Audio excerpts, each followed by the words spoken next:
Attorney Jesus Falsis nais na ipadisbar ni Senator Chis Escudero. Matapos kasi na madawit ang pangalan ni Senator Chis Escudero ay isa na nga si Jesus Falsis sa nagbibigay ng kanyang opinyon at tila kanyang tinutumbok na mayroon na nga talagang kasalanan si Senator Chis Escudero kahit na wala pang basihan at hindi pa nadedepensahan ng senador ang kanyang sarili. Dahil dito, nais na ipadisbar nitong si Senator Chis Escudero si Attorney Jesus Falsis. Sumagot naman na si Attorney Jesus Falsis dito. Bago natin ipahayag ang kanyang sagot, narito ang ilan sa mga naging post niya sa social media matapos ang privilege speech ni Senator Chis Escudero. Ayon kay Jesus Falsis, kaya daw pala nag-privilege speech kanina dahil may nanunood.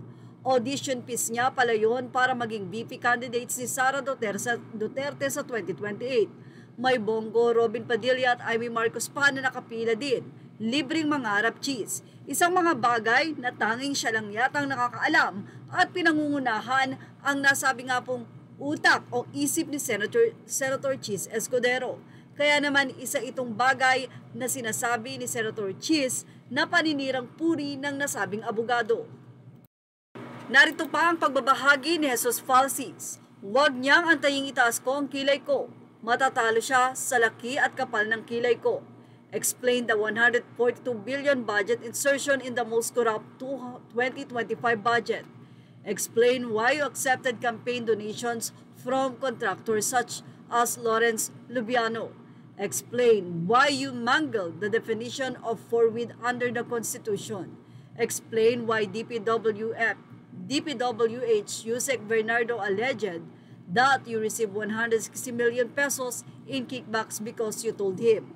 Alam kong galawin ninyo dyan sa DPWH or galawan nyo. Sabihin mo, Sek, Bunawan, babaan ako ng pondo. Samantala, narito pa ang sinabi nitong si Jesus Falsis. Huwag niyang antayin itaas ko ang kilay ko, matatalo siya sa laki at kapal ng kilay ko.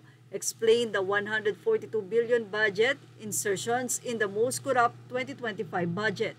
Explain why you accepted campaign donations from contractors such as Lawrence Lubiano. Explain why you mangled the definition of forfeit under the Constitution. Explain why DPWH Yusek Bernardo alleged that you received 160 million pesos in kickbacks because you told him. Alam kong galawan nyo dyan sa DPWH. Sabihin mo, Sek, Bunawan, babaan ako ng pondo. Sa kanyang privilege speech sa Senado na naganap ngayon nga pong September 29, sinabi ni Chis Escudero na kayang-kaya niyang depensahan ang kanyang sarili at sinabi rin niya na lahat sana ng sangkot na binanggit ang pangalan ay kanila nga pong imbestigahan, including himself.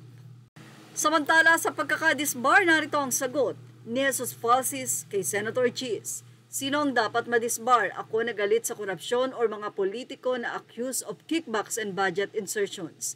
And why publicize a disbarment proceeding the Supreme Court has said should be confidential? Back at you, Senator Chis Escudero. Halata daw na one-sided din itong si Jesus Falsis dahil ang mga pabor o ang mga kumakampi kay Vice President Sara Duterte at Duterte ang kanya lamang tinitira habang ang mga nasa side ng mga kakampings ay kanyang ipinagtatanggol. Di ba dapat walang color? Dahil kung lahat sila ay akusado, lahat sila ay dapat na pananagutin.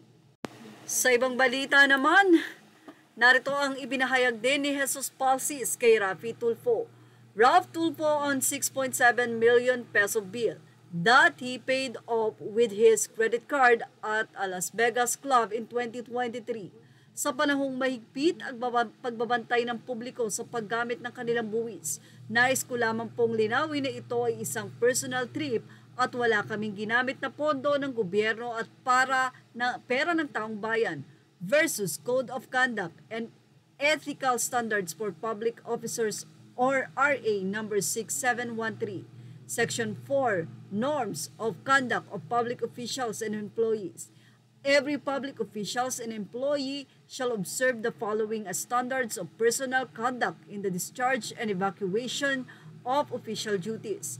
simple living, public officials and employees and their families shall lead modest life appropriate to their positions and income. They shall not indulge in extravagant or ostentatious display wealth in any form. Komento tuloy ng isang taga-silangan. Bagong silangan, Batasan Hills, Commonwealth, Holy Spirit at Payatas. Isang bilang yan ang binoto ninyong congressman habang kayo tatayo sa Commonwealth everyday, Monday to Friday para sumakay ng jeep, magtrabaho, maghapon at sumahod ng 695 pesos. Para ma-appreciate nyo ito, ang bill niya 6,700,000. Kaloka kayo dyan hilig nyo sa basura. Tila dinipensahan naman ni Senator Raffy Tulfo ang anak at sinabi niya na nagkontro-kontro naman daw ang magkakaibigan. Pero kahit na 6.7 million sa isang gabi lamang ay napakalaking halaga. Nakakalungkot nga naman. Yan ang ating Showbiz Now update. Images are all credit to the rightful owners. Thank you for watching Showbiz Now.